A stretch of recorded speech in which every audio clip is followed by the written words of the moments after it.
Hey, Elysia here. Quick update before we begin. John and I recorded this episode earlier this week. You'll hear us say that. You'll also hear us talk about waiting on a season 2 renewal for Murderbot and what we think the chances are of that, blah, blah, blah. Well, good news. That part of the conversation is now a moot point because on Thursday, the day before this episode and the season finale dropped, we got the official announcement. Season 2 of Murderbot is a go. So hooray, though it still might take some time before we get that season 2 for reasons you'll hear us discuss later in the episode. But first, let's get into the finale of Murderbot season 1, which we can now say is just the beginning of the premium quality entertainment.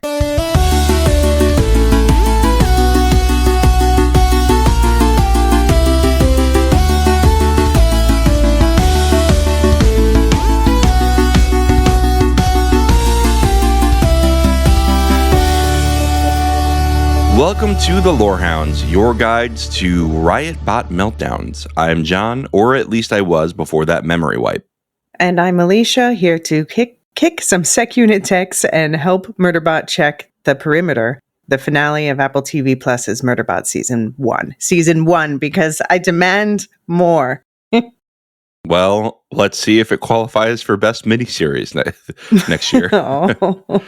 I would love more Murderbot, but I see what you're saying. Let's get into it in a minute. Just spoilers for the entire season. Now we couldn't even spoil ahead if we wanted to. Well, so, I have read the second book, but right. I don't even think it's really spoilery. Yeah. So we're at the end of the road, folks. This is the end of Murderbot season 1. We're hoping that there is a season 2, but no confirmation on that at the time of recording, which is the Monday prior to the finale. Give me your hot takes, Elysia. Well, first of all, this was the longest episode of the season, 35 whole minutes. Directed by Paul Weiss. Isn't that funny? 35 minutes is the longest episode of the season. I know. But they used it. They definitely used it. Because when I first saw it, because basically in the book, we just get, Murderbot blacks out like we saw the end of the last episode, and then Murderbot wakes up the equivalent to, after we've already seen probably most of the episode of this episode. Right. Murderbot doesn't know, we don't get clarification because we only see in the book through Murderbot's perspective. We don't really know what the whole team went through to get Murderbot back and all of that. Right. So all of this kind of could have happened in the book where Murderbot just comes to and is told, we've bought your contract, blah, blah, blah. And from there. So all of this was a huge surprise. It was, I sent you a message as I was watching. I was like, this is the most stressful episode yet. It was definitely, it had noir vibes, which is fun. It seems like whenever they go to the Corporation Rim, we get noir vibes. It had the vibes for me of Dragon Ball Z, how like Goku's always dying and they always have to go find the Dragon Balls again to revive him. I feel like it was like that. It's like your friend's dead, but you could get him back if you complete your quest. I mean, I was really stressed because, of course, I figured that it would end in the same place as the book. I mean, I assumed it would end that, but there were times where they really made me nervous that it wouldn't, because of all this extra stuff that happened with Murderbot's memory and Governor Module and all of that. So, yeah. I loved we see, the Preservation Aux team at the end of their arc. It is a very solid season. If it's a standalone, then it's a solid standalone season. I just need more. But it was cool to see them negotiating with the corporation. Mensa with the press was pretty badass. And oh, yeah. Yeah. And we got Gurabot, really happened. They became one. Two became one. And it had raised interesting questions, like, are we a collection of our memories? It's making me, it's a nice companion piece in a way to movies like Eternal Sunshine of the Spotless Mind or the new one, The Life of Chuck. And I found it was a different tone than the rest of the season, but it felt appropriate. It felt bittersweet and perfect. And the show is definitely going to be in my top 10 of the year. Yeah, What I about think you? mine too. Yeah. I think mine too. It's been a great year, but this has been one of the standout premieres. Mm-hmm. Very Yeah, exciting absolutely. stuff. What- Man, this, you said to me yesterday, like, this was like such an emotional last Mhm. episode, and while watching it, I was like, oh, she was right. I mean, everything was. I think Garathan really surprised me the most in his performance. Like, he was, the actor really did a good job of just letting a little bit of emotion leak through. David Dasmalkian. Now you'll recognize him. I'm sure you've seen him a dozen different places before. He's in everything. Well, I'll be keeping an eye out for him now, Yeah. because he did a great job. I mean, really amazing. I love the moment when he and Murderbot are saying their tearful goodbye. When, like, Garathan knows, but he's not going to say it.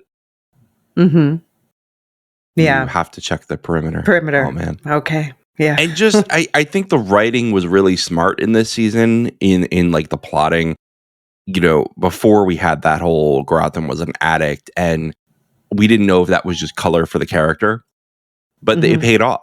It paid off in the end, and that's really great writing, because there are situations where, and I can actually say this now, in the season premiere of Foundation, which is available now when this episode comes out, there is a plot point where I'm like, you either needed to introduce that earlier, or you needed to say this is a new thing, but you can't have it both ways. You can't be like, this was always here.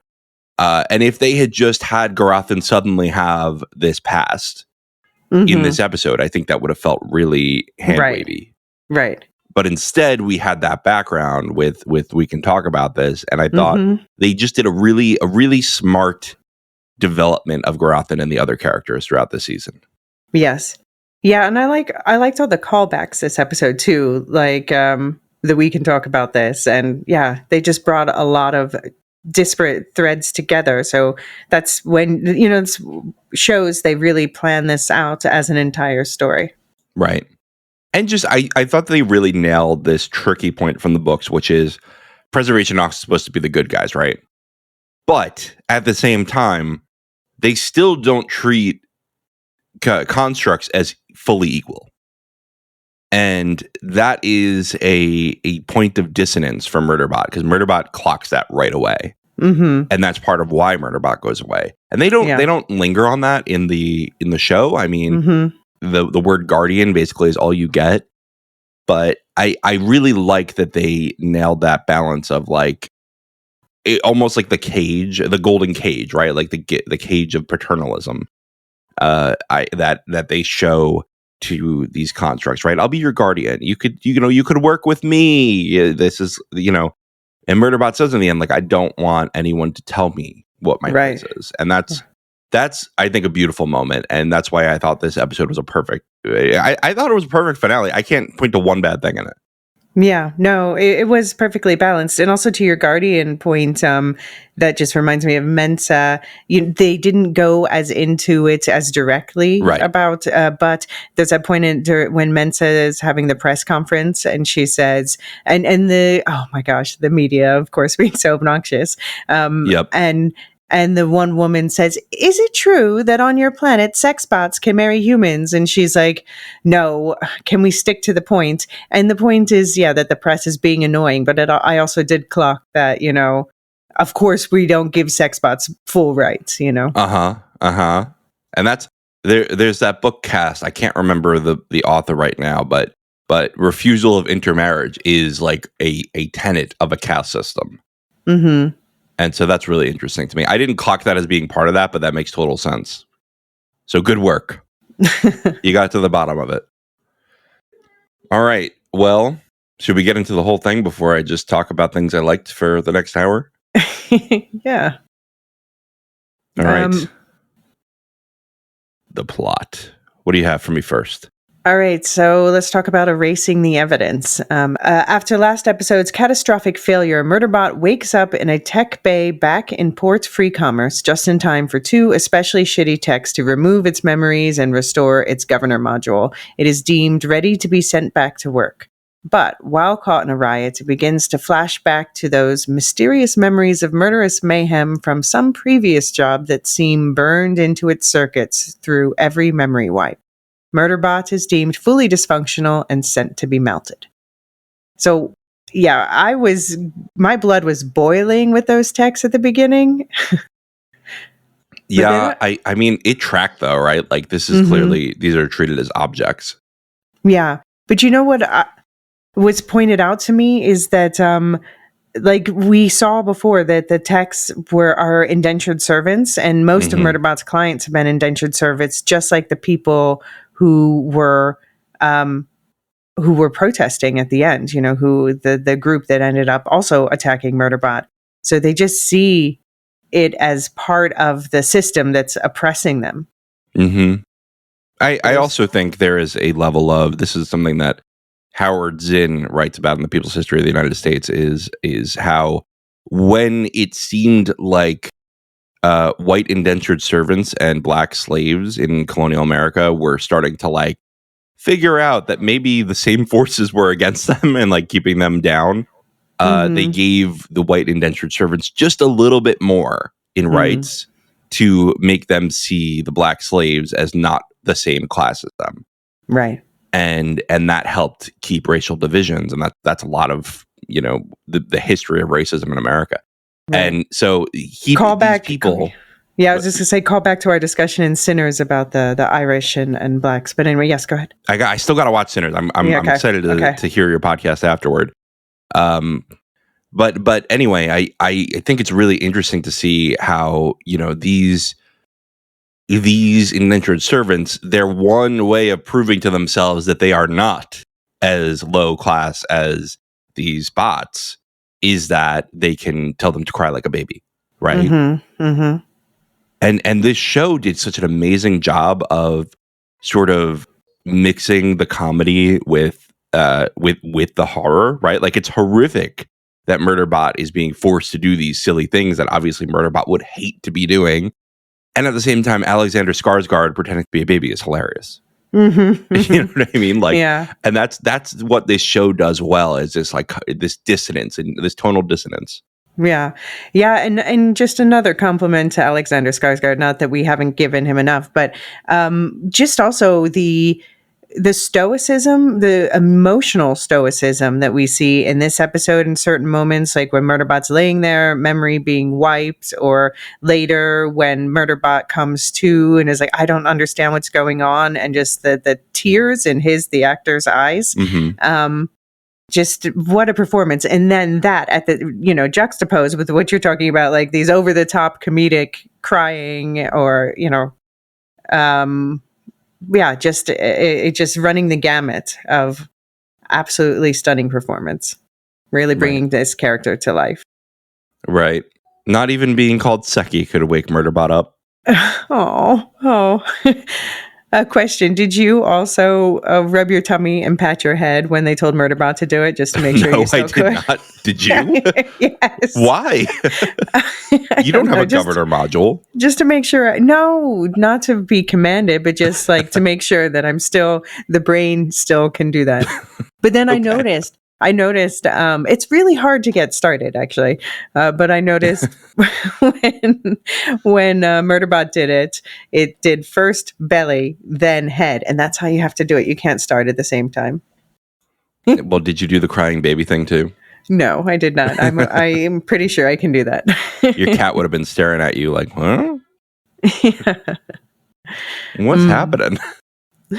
Okay, question about the whole taking the memories from Murderbot. So of course, yeah, the corporation's going to keep them and analyze them regardless, but especially in this case. But isn't this behavior of suddenly like, whoop, we took back the sec unit, took all the memories and are not sharing them with you? Isn't that a little bit like shredding files? Yeah. I mean, feels. But they also, well. All right. Well, there's a debate over where that is at this stage. But yes, they clearly should not be doing this. I think probably they were doing it because they thought they could get away with it. And maybe in their minds they were like, well, we still have the files somewhere. Right. So we didn't destroy anything. We're just refusing to give it to you. There just has to be a subpoena or something. Yeah. Right. I forgot that Pinley was a lawyer until this episode. I'm like, oh yeah, Pinley's not just right. like it never the came badass, the best with the guns. Yeah. Right. It just never came up. And then Pinley's like, I have an injunction. And I guess the Pinley was wearing like a chain across their chest. I guess that's sort of like like a job of, what do you call it? A insignia, to say, like a barrister uniform. Huh. Yeah, they're the maesters of this universe. Yeah, okay, that makes sense. Your lawyer is your maester. That's why you need them on your adventure. Yeah. So I went slowly through the whole riot situation that was going on and what the press and stuff were saying, and it seems like they are indentured servants who are striking because they're not happy with their rights, something about beginning dates of contracts and therefore the ends of the term of service. Like, they really only gave us small snippets of what the newscasters were saying, but the authorities have made themselves clear: no work, no food. So they're striking and they're not getting anything to eat, and they're chanting, "We're not slaves." So I think this is setting up potential, like this is a storyline that would be expanded over future seasons should we be lucky enough to get them. Yeah, I don't know anything about the future books, so I don't know if that's already part of it, but it's always interesting to me to see plot lines like this because, well, we're living in a world of generative AI, right? And things are getting better every minute. We just heard there's a bank that just made full-time AI employees. So like they have access to the team chats and they have access to email and they go to meetings. And you're like, okay, how long until that's the default? Well, so I just broke up with a credit card that I've had for 8 years, American Express, because they have turned over management of their accounts to AI, and they kept taking too much money from my account. And I was on the phone with them talking to humans like twice a month, just, like, can you please stop this from happening? It just keeps happening. And the humans are not able to intervene. And, I canceled my card finally. And the last guy I talked to is like, it's a real shame, but I can't say I don't completely understand. So I don't know. We'll see hopefully there is backlash to this, because it's not, there's people like to think that AI is further along than it is. And oh, sure. Yeah. But it's interesting that it's, the more that these things get put into a work environment, the more they will be normalized. And so even if it's not there yet, it will get better. Like, we know that the technology will get there. I am sure that the technology will get there. The question is, do we take care of the people who are now out of work, or do we not?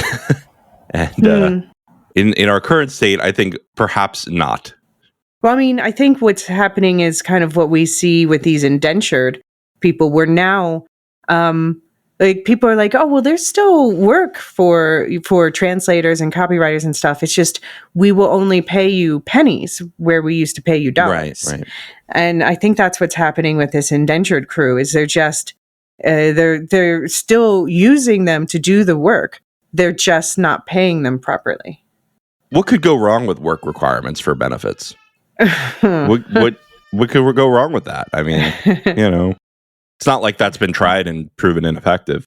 Right. Yeah. That's what always kills me, is that we actually have centuries worth of history to look back on, of experience to learn from. And yet we cannot seem to remember past 2 months ago, Well, anyway, let's go back to Murderbot. I can't live in this world anymore.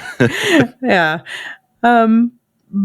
Yeah, but it is interesting. So in the first book, we do also, I don't know if they've talked about it as much in the show, but about the indentured servants and the fact that Murderbot's previous clients, like the people that he's seen to be shooting in his memory, in its memory, is they are also indentured servants. And Murderbot does mention that part of its job is also protecting them from each other and themselves, because they're so miserable they might take their own lives, basically. And that is, that would cost them company money or whatever. I guess they have to pay things out. Right. That makes sense. I mean, there's liability for how they put people in a box together. Mm-hmm. Mm-hmm. Yeah. It is interesting what they're saying. I don't know if I completely agree, but it is also, there's a lot of scientific truth to this, that Murderbot seems to have trauma burned into its circuits rather than love. Like every time Murderbot's wiped, it remembers the massacre that's stuck in its head, Right. but not Rotty's face, perhaps. That didn't sear as deep as something that was truly traumatic. I don't know if I'd remember Roddy either. Oh, poor Rotty. Some weird guy I knew one day who called me Seki. Oh man, but pulling a gun on Rotty while when Rotty saw it going to the riots, that was rough. Yeah, and the eye contact too, because that was wasn't that the name of the first episode of this season? Mm-hmm. Eye contact. That's true. And they made such a big deal about. I noticed you have a problem with eye contact, and they even, again, smart writing, they called back to that last episode where Garathan is asked the same thing by Murderbot. So they put it back in our mind, and then all of a sudden, no, he can make eye contact now. It can make eye contact. Yeah, exactly. Yeah, that was the moment when Rotty realized that that's not our Murderbot. But then I do wonder, because they said about during the construction of Murderbot, they talked about the chemical imbalances, which should be contributing to Murderbot's anxieties. So I don't know if just taking away the memories would take away everything that makes Murderbot Murderbot.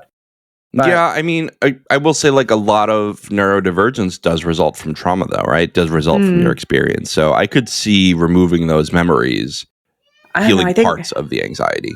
A lot of it's just genetic, though. Sure, that's totally true. But it's not only genetic. There's definitely an aspect of it to the experiences that you have.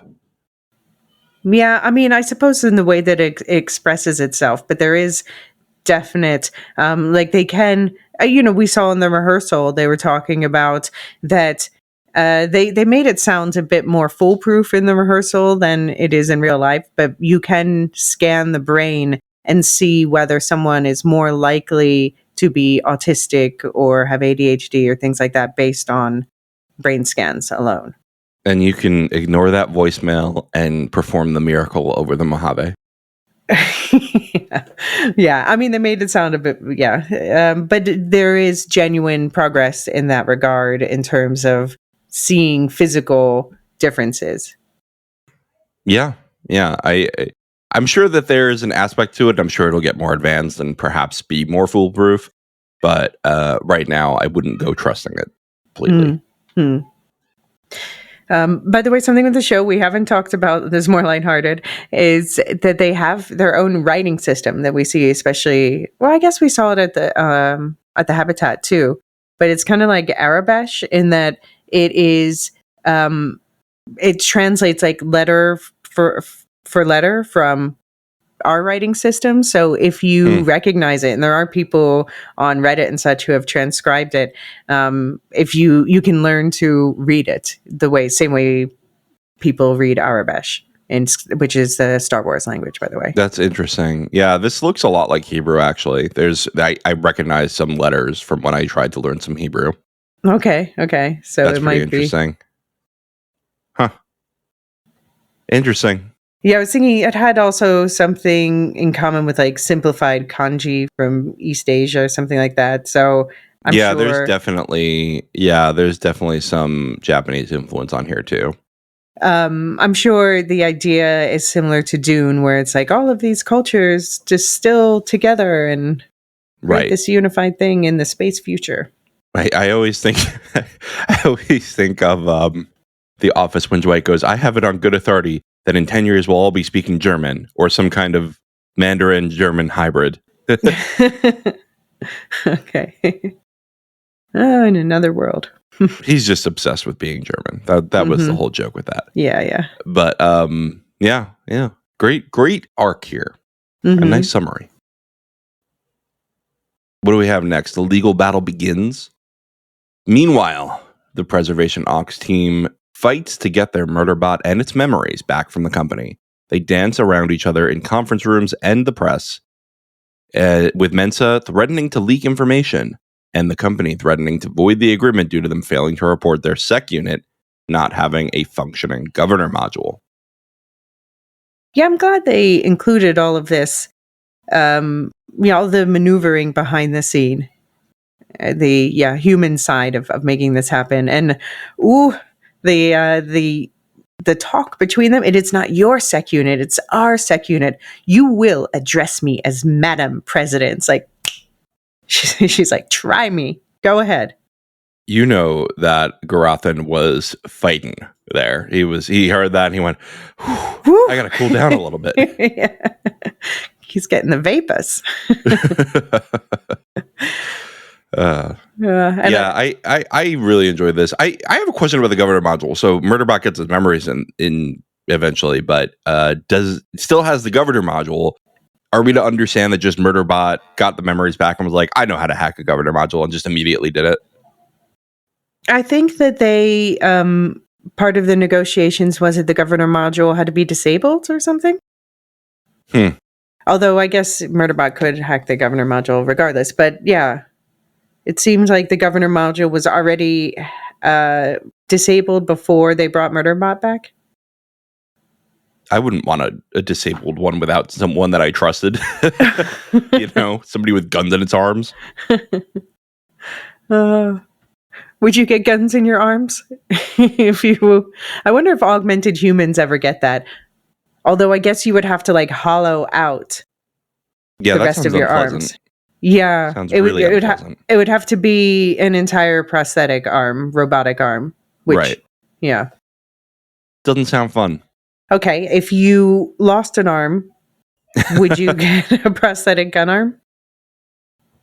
I don't think I need guns with that. I don't want it. What would you get? Like an arm that dispensed beer, or an arm that a beer arm, like one of the hats. Oh, okay. I would have like a Swiss Army knife arm. Oh, that would be helpful. Yeah, like there's a wine opener in the thumb, or Give me one that turns into a microphone, and we'll do podcasts on the go. All right, there you go. It's actually just a Zencaster plugin. Yeah, I loved. So we were also talking about today. Also comes out the first episode of season 3 of Foundation, and at the beginning of that episode, Dawn gives a speech that I was saying made my little PR history heart gleeful. And we also had that whole conversation here is so much like, how do we say this properly? I guess this is from the legal side this year, but not defective, suboptimal. Right. You're just dancing around words here. And yeah. Wordsmithing is certainly a game. Mm-hmm. Yeah. It is not an exact science. And they asked, did you notice any abnormal behavior? Because basically your contract would be void if you knew about the hacked governor module and didn't report it. No, we definitely didn't talk about Sanctuary Moon with this bot. I would be, they could play, it's so easy for them to play dumb because we don't interact with bots like this. We thought that all bots were that helpful. Right. We thought that you liked to have helpful, free thinking, creative solution bots. Yeah, especially because we know that Murderbot blocked out, I guess Murderbot blocked out to the feed all the things when they were talking about him being rogue, but did not probably erase from its own memories. And so they probably have it now. Yeah. The press in the corporation rim is outrageous. So rogue sec units viciously assassinated clients. No. Our sec unit saved us. Yeah, and we expect it to be an integral part of the investigation. I love that the way Mensa was working the press there, basically, or using the press as a platform to strengthen their position against the corporation, basically saying, everybody look at the sec unit. The sec unit is important so that they can't just delete the sec unit. they have to give the injunction to stop the acid bath. Yeah, I liked the last minute running in. I think that's later though, right? We're going to talk about that. But the press was insane, and I think that it's completely realistic. Sadly so. Yeah, lately sometimes it seems like that. I mean, the media is the most important platform for influencing public opinion, which is why it's so important that, you know, we have free and independent media. But What's that? I do not feel like Corporation Rim is the place where that happens. No, Like, that shit gets censored so fast. If I were living in this world, I would probably be tuning into like the Preservation Aux correspondent on Free Commerce. Preservation Aux Free Radio. Yeah. Maybe that's my job when I join their planet. This is DJ Elysia on the Preservation Aux Free Radio channel. What is going on today? That's obviously the voice I always use. That's right. Oh, I'll use my Elysia. This is a thing that was in the Andor coverage for anyone who doesn't know. Elysia used a voice changer to give herself a male sounding voice. Well, just a more neutral voice. Yeah, just a more neutral. I just wanted it to sound different from the other voice. Right, and so I named him Elysia. Them. Okay, all right, fine. Speaking of pronouns, it's not it anymore, but I think that this was all a good storyline, but I don't know that I believe that everything is lost with the memory wipe. I think a lot, and they gave a good emotional punch, but as we see with Murderbot still having that clip of that traumatic experience, not everything can be wiped from the physical body, even if you're a bot. Because even my computer, when I delete stuff, there's still traces of most of the stuff I've deleted, compressed, uber compressed there. Right. The only way to really get rid of it is to completely destroy the drive. Mm-hmm. Basically. Yep. Yeah. Yeah. I love the aside. It reminded me of the Wheel of Time with Matt, and the fucking party goes on.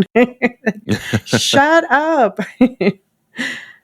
Oh, I feel like in my 20s especially, I was part of the parties that other rooms were trying to have serious meetings and getting mad at us about. Oh, college was fun. Oh, yeah, post-college was actually more fun because then you actually had money. Fair enough. Yeah. But then Gura points out, it is interesting that I forgot or didn't really think about the fact that, of course, Garothan's the insider of the group here. Right. Usually Garothan's the outsider. Here, Garothan is the one with the most insider knowledge. Yeah, and I mean, I loved his whole arc. I guess we're going to talk about that after the break, but I did enjoy seeing this side of Garothan where he takes more. Usually, Garothan is snickering in the background, and now Garothan is at the forefront, kicking ass and taking names. Right. Yeah, I guess we'll talk about that after the break. But the Corporation Rim doesn't play fair. Well, we play fair, and we're going to have a couple ads.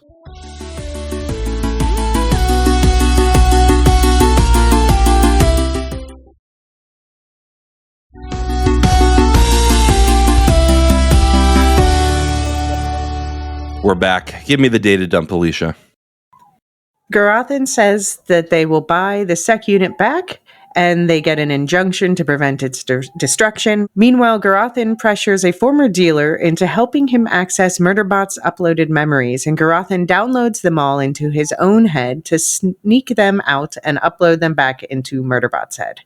So, yeah, we kind of got like a double fake out Garothan relapse. Like first faking out the audience with, what's he talking to the dealer about? And then faking out Mensa in the group.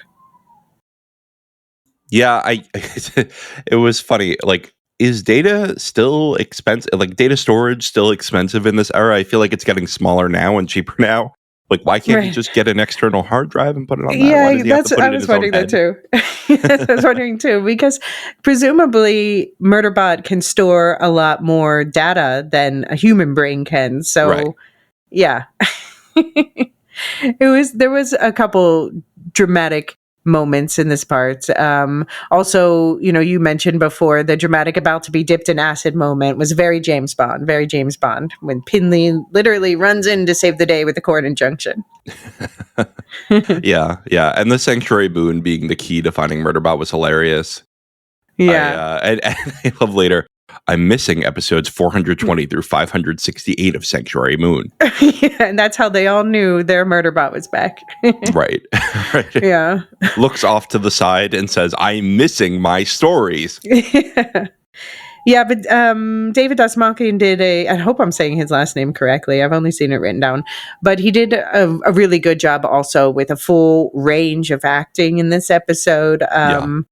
Also looking like, I keep thinking about, I don't know the tag of the person who said this, but someone on Blue Sky said, and I tagged you in this, that, you always talk about iPhone face, and they're like, this actor has the opposite of iPhone face. I believe. Oh, I saw that. Yeah. I believe this is a depressed medieval monk. They have abacus face. Abacus face is hilarious. Yeah. He had iPhone extra face is a real abacus thing. face. Yeah. Like, you can have iPhone face in sci-fi. That's not a problem. You can't have iPhone face in fantasy. It takes me right out of it. I don't know. I think iPhone face comes down to acting for me. Like, there are just certain actors, I think. Oh, yeah. That's like, the point of it. I'll be honest. I'm not a huge Sydney Sweeney fan, and it's because I think she has iPhone acting. Like, I will only believe her in certain parts. Yeah, like you seem like an influencer kind of person. Exactly. But yeah, we had some questionable behavior from Garothan here, but Garothan's like, the corporation doesn't fight fair, and we can't either, because Right. Garothan is basically using threatening exposure to his ex-dealer's kid as blackmail. All right, here's the thing. We're kind of currently having this discussion as a society, right? Because players within our society are they have very nefarious ends, and they are not playing fair. And for a long time, we've been like, let's follow the rules and the norms will protect us. And that hasn't worked very well. And so we're kind of having this conversation in society now of like, at what point do you kind of fight fire with fire? And does that fundamentally change your movement? And it's a tricky thing, isn't it? Because you don't want to be them. Right. But you also have to stop them. Right. Yeah, and it is Garothan, is the one who has experience in this. No one else in Preservation Ox would have even thought about this or gone through with it.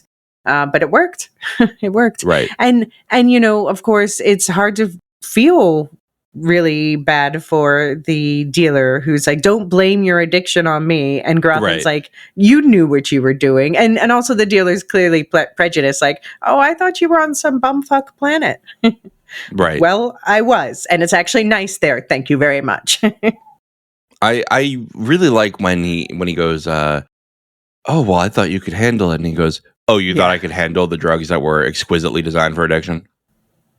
Like, it was, there was no chance that he could beat that. And I think that that's an important thing, is like, you hear things like, well, just don't try the drugs. It's like, sure, yes, but like, what's easier on a societal level is getting the harmful substances off the street or punishing the individual. Right. It's very easy to blame the individual, but it's really not very effective. Right. Exactly. Yeah. I mean, that's, that's why we see that painkillers are the greatest addiction problem, because, right. And this is why Garothan did not want painkillers for that surgery. Right. Yeah. Luckily, Garothan had a Murderbot to help out, but otherwise, it's hard not to, if you have painkillers and it crosses over with helping you deal with other problems, it's hard not to get stuck with that as a crutch, as a solution. Right. And later, I really like that they have that moment where Garathan comes in and just immediately vomits and Mensa's like, no, we shouldn't have done this. We put you in a bad situation. He's like, shut up. It's just his stupid memories, basically. Yeah. Too much Sanctuary Moon. I can't believe Garathan took any Sanctuary Moon. Like, Murderbot can get that back. That's freely available to download later. You know, we recorded our episode 9 episode just a couple days ago, just because of scheduling. And I looked up the different soap operas to see like how they compared an episode type. Mm-hmm. Honestly, our soap operas are way longer than Sanctuary Moon.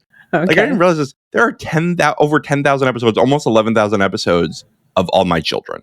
Wow. That's insane. And what's the other one is Days of Our Lives. Mm-hmm.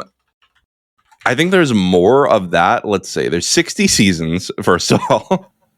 And there are now 15,000 episodes. Wow. And Murderbot's like, there were 2,900 something episodes, and that's supposed to be impressive. I'm like, man, there's something we do better now than in the future. Which is to have more episodes? To have the longest running bullshit we can have. Yeah, I mean, I don't know. I would love to hear from people who watch the shows, but I wonder how much they even resemble how they began. Yeah, I have no idea. I mean, I don't know. Doctor Who, again, Doctor Who's only like 700 episodes or something like that. Yeah. But actually, I think it's like closer to 1,000 when you combine all the series. But like, it's kind of insane that like these other shows are going like weekly for 60 years.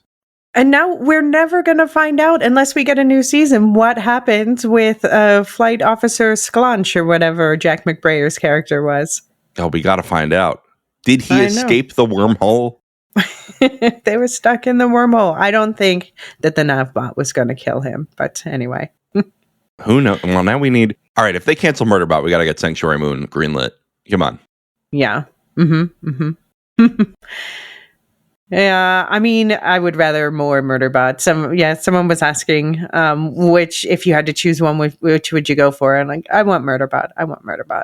Yeah, because that's such a unique show, right? Like, I think the cheesy sideshow is only fun when it's in doses.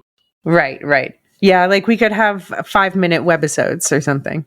Right. Oh, that would be great. That's a great episode. Remember the webisode era? That was a fun era. It's gone now. Nobody does that anymore. Well, I've been going back to, like, for instance, Doctor Who, you know, I was looking up and they're like, oh, and don't forget the webisodes. Like, right. Yeah. Right. We used to do that. That was like a whole thing. It was like, we're not going to post the full episodes online because that would be crazy. But we'll post these little sideshows online and get you to our website. Yeah. Yeah. I wonder why they stopped. I guess it was just too much extra fiddliness and now everything's just streaming. So who cares?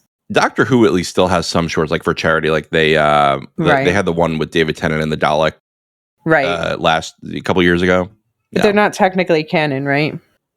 Yeah, I think that wasn't technically canon. It was really funny though. Yeah, that remains one of my favorite lines from this season. Is when Murderbot says when they're talking about the breathing, and Mensa's being incredulous, and Murderbot's like, "It's canon." That was so good. That was so good. It's canon.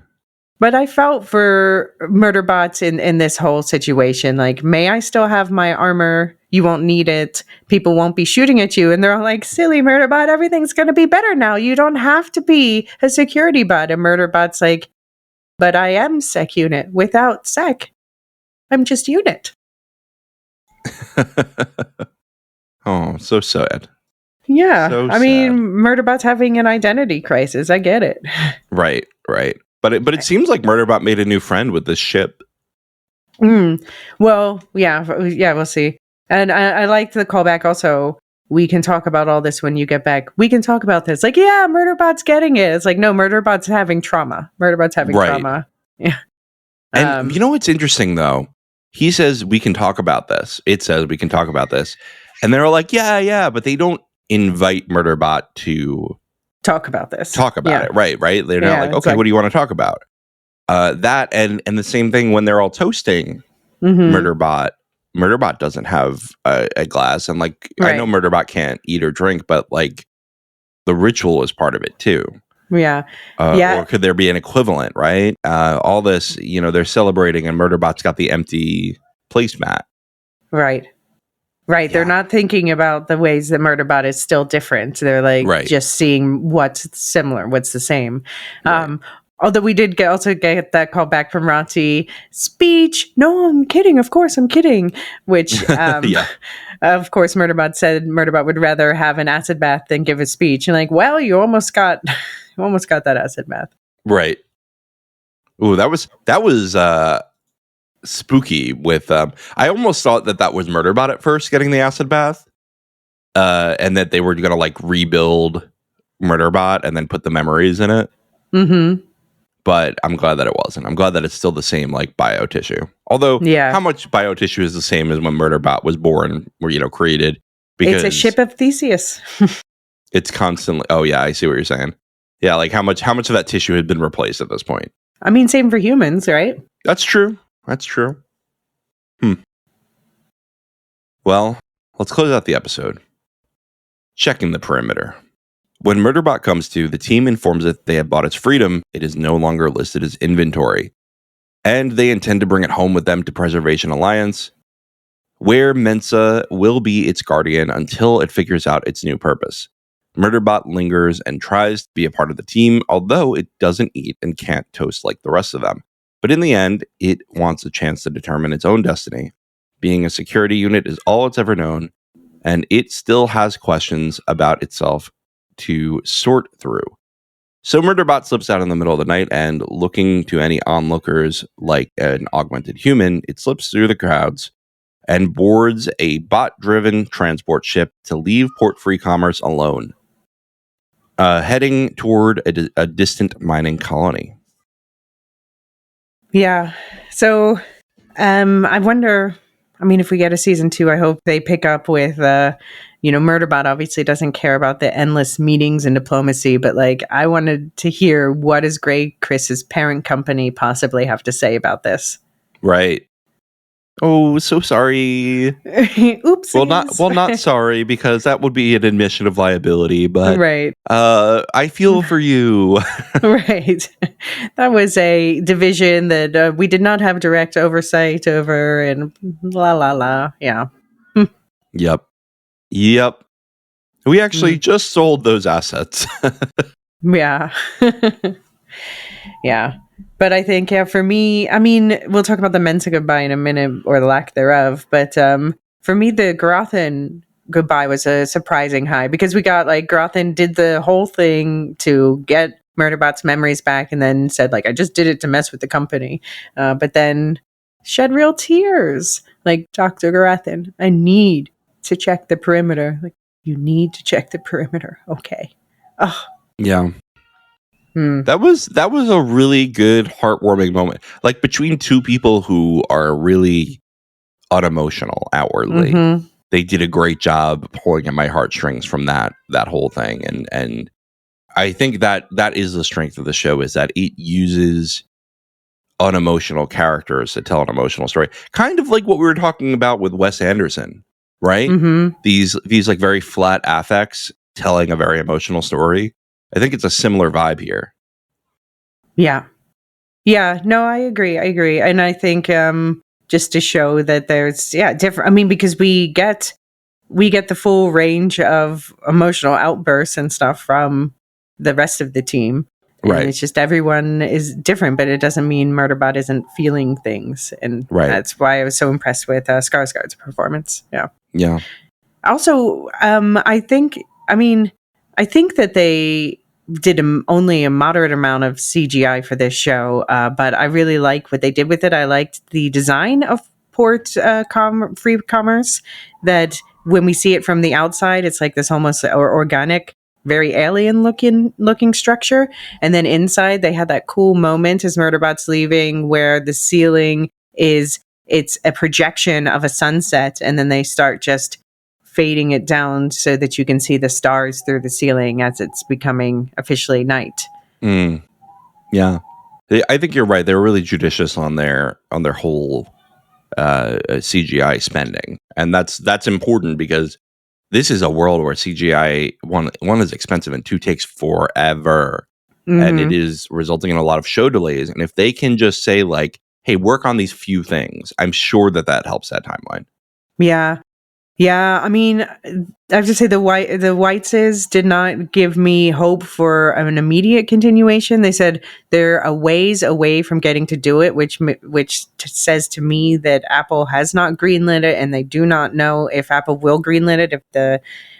Because I'm sure they sold this as this is a story that can be done in one season, and if it does well, there's potential for more. But I don't know if Apple is saying it's doing well enough in this era right now where everybody's cutting back on shows.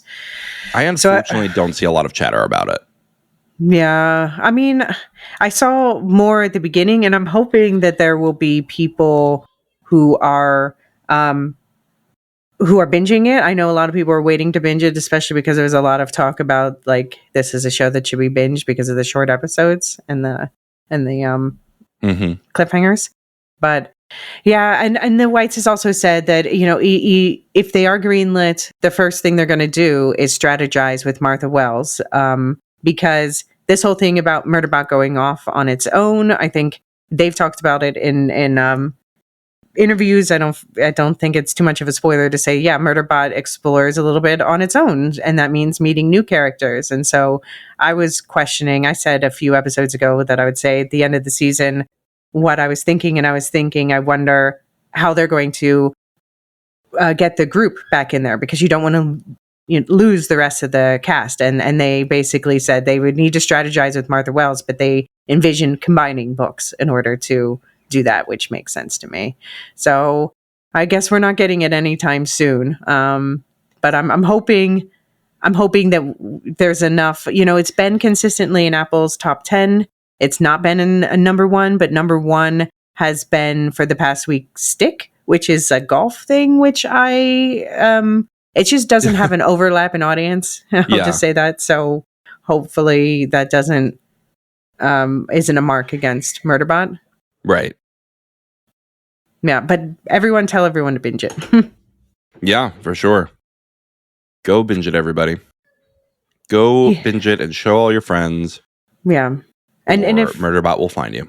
And if there's news, we'll post it, because we're recording, as John said, early in the week. So if there's news in the meantime, we'll report it in the Discord and on Blue Sky and stuff. But they're setting it up. Like you brought up the making friends with the trading entertainment for transport to travel. I don't know I don't think this is going to be a friendship with this one. I think he needs to switch ships, but they were setting things up definitely with, we saw the stream of entertainment and the sharing it here. And then we heard that their transport bots have neural networks. So just saying, book 2 readers know why I'm saying. Yeah. So and you're saying there's a chance. I'm saying that maybe transport ships are important, but so they're not jailbroken to download their own media is my question, or they just didn't realize this kind of entertainment was an option. That's my question. I don't know. I think Murderbot could only, because the first thing Murderbot did upon breaking its governor module was to download the media, right? I just don't think they have access to the entertainment feeds. Yeah. Yeah, it seems like it, which sucks. Can you imagine? Sure. You have a bullshit job and you can't even watch TV? I know. Well, because they don't see them as persons, right? So they wouldn't even care to add that feature. Yeah, why would you want to entertain yourself? Right. So, I mean, again, it takes me back to last episode. What were those other sec units thinking about? Or I guess in this episode, are they just empty in the heads? I don't know. That seems unlikely. Did a traumatic experience give Murderbot more life mentally? I don't know. I don't know. I think I might keep reading after this, because I was like, I don't want it to end after that ending. Yeah. I think I'm definitely gonna keep reading the books that are out after this, after book 2. But I have to say, I think that the show version of the final words is a slight improvement for me on the book version. So should we compare? Do you want to read the book version and I'll read the show version of the final words? Sure. So you give me the worst version. Thank you. Sorry, it's so more. The book. I don't know what I want. I said that at some point, I think, but it isn't that. It's that I don't want anyone to tell me what I want or to make decisions for me. That's why I left you, Dr. Mensa, my favorite human. By the time you get this, I'll be leaving Corporation Rim. Out of inventory and out of sight. Murderbot end message. And the difference is, of course, in an audiovisual media, they can actually show the ship pulling away and Mensa looking out the window. So they don't need to say that whole, like, I'm leaving Corporation Rim. So they just say, I don't know what I want, but I know I don't want anyone to tell me what I want or to make decisions for me, even if they are my favorite human. Murderbot end message. Aww. Yeah, and I know my favorite human thing is a favorite line for a lot of people, so I'm glad they worked it in there, and I think it was even more emotionally impactful. And we get like the yearning, bitter, sweetly hopeful music at the same time. Like, it worked. Yeah. Well, that was a lovely first season. Hopefully just the first season. Yeah. Yeah. If there's a season 2, we'll be back, right? We'll be back. I'll be there with you. Now, what's our team? We should come up with like a preservation ox. Oh, I see. What's our fall? What's our polity's name? Fall. Yeah, Lorehound. No, Hound. Yeah. Lore Hunt. All right, we'll figure it out. We got a whole probably several years to decide. Oh no. Yeah, sounds like it. But go watch Foundation, everybody. Yeah. So you and Marilyn have already started recording your episodes. I'm excited to hear. Yes, we've recorded our first episode as of this recording, and tonight we're recording our second episode. So we are going to have a great time. I know we're both really enjoying the season. I've actually seen reviews. I have only seen the first 2 episodes at this point, so I can't talk after this. But general thoughts are allowed at this point, like general impressions. And a lot of people are saying it's like the best season yet. And so far, I'm on board with that. I just haven't seen the rest of the season yet. And really, really liking it. I think if you like the first 2 seasons, you will really enjoy the third. I've only seen the first episode so far, but I think that it's got me invested. I think it sets up the conflicts for this season well, and it introduces a bunch of new characters, which, of course, this show always does. But I'm fully invested in 3 of the new characters, if we're counting the mule as a new character. Yeah. I think you can count him as a new character since it's a new actor. It's a recast, yeah. Yeah. And then we barely got to see him last season. Right. Well, send us your feedback. Lorehounds@thelorehounds.com. There is a Foundation email. It's empire@thelorehounds.com. Okay. And you can go to the Discord if you want to chat about Murderbot or if you want to chat about Foundation or anything else media-wise. Right. Yeah, we just wrapped up Ironheart, which is another, it seems like that one really ended in a way that, I assume they're going to continue these character stories elsewhere, but it set some things up for the MCU. So Jean and I talked about that. That's out in the feed, as is our 20... I listened to that. I listened to a little bit of the beginning because I wanted to get a taste of what it's about. Because I'm way behind. I have like 30 more hours in the MCU I need to watch before I get to it. But it's really made me want to keep watching. Like it sounded really great. Yeah, we still need to do when things are calming down. We're finally going to do our MCU rankings for the Supercast and Patreon feeds. I'm glad I wrote mine down because I couldn't tell you my fresh thoughts anymore. Yeah. Well, yeah, that's why I love Letterboxd so much. So because I finally made one, so now we're friends on it. Yes. So that's how I remember which movies I watched and what I thought about them at the time. Right. But speaking of movies, one of my two obsessions of the year cinematically is 28 Years Later, and so that episode is also out, including, plus there's an episode before that about 28 Days and Weeks Later in the Supercast and Patreon feeds. So we go really into zombies in media and how these films are changing the game. And what else is going on in Supercast and Patreon? Oh, so much stuff. We have bonus episodes for a lot of our content. We are doing Val Kilmer Film Fest this month. Is Heat still in the lead? I haven't even looked in a couple days. Heat is getting more strongly in the lead. So behind it, there's still a chance for either Willow or Real Genius if people, lobby behind one of those two. So I don't know. I think it's getting hot in here. Get your votes in. Get your votes in if you're if you want at least a tie for Heat and something else. Oh no, I can't handle another tie, guys. We got. I'm making the notes this time. I know. I would kind of love a tie. It'll help me talk about Heat. All right.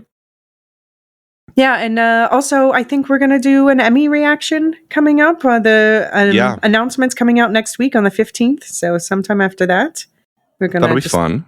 Yeah, it's a good chance to talk about a bunch of shows that I know we all love and are watching, but don't really get to talk about. And also Superman's coming up. Were you going to watch that right away? I think I'm going to try to. I'm going to see if I can make scheduling work, but I think I can. Okay, yeah, because Jean and I think we're going to do that Sunday recording if you're available. Oh, very nice. All right, let me know. Right.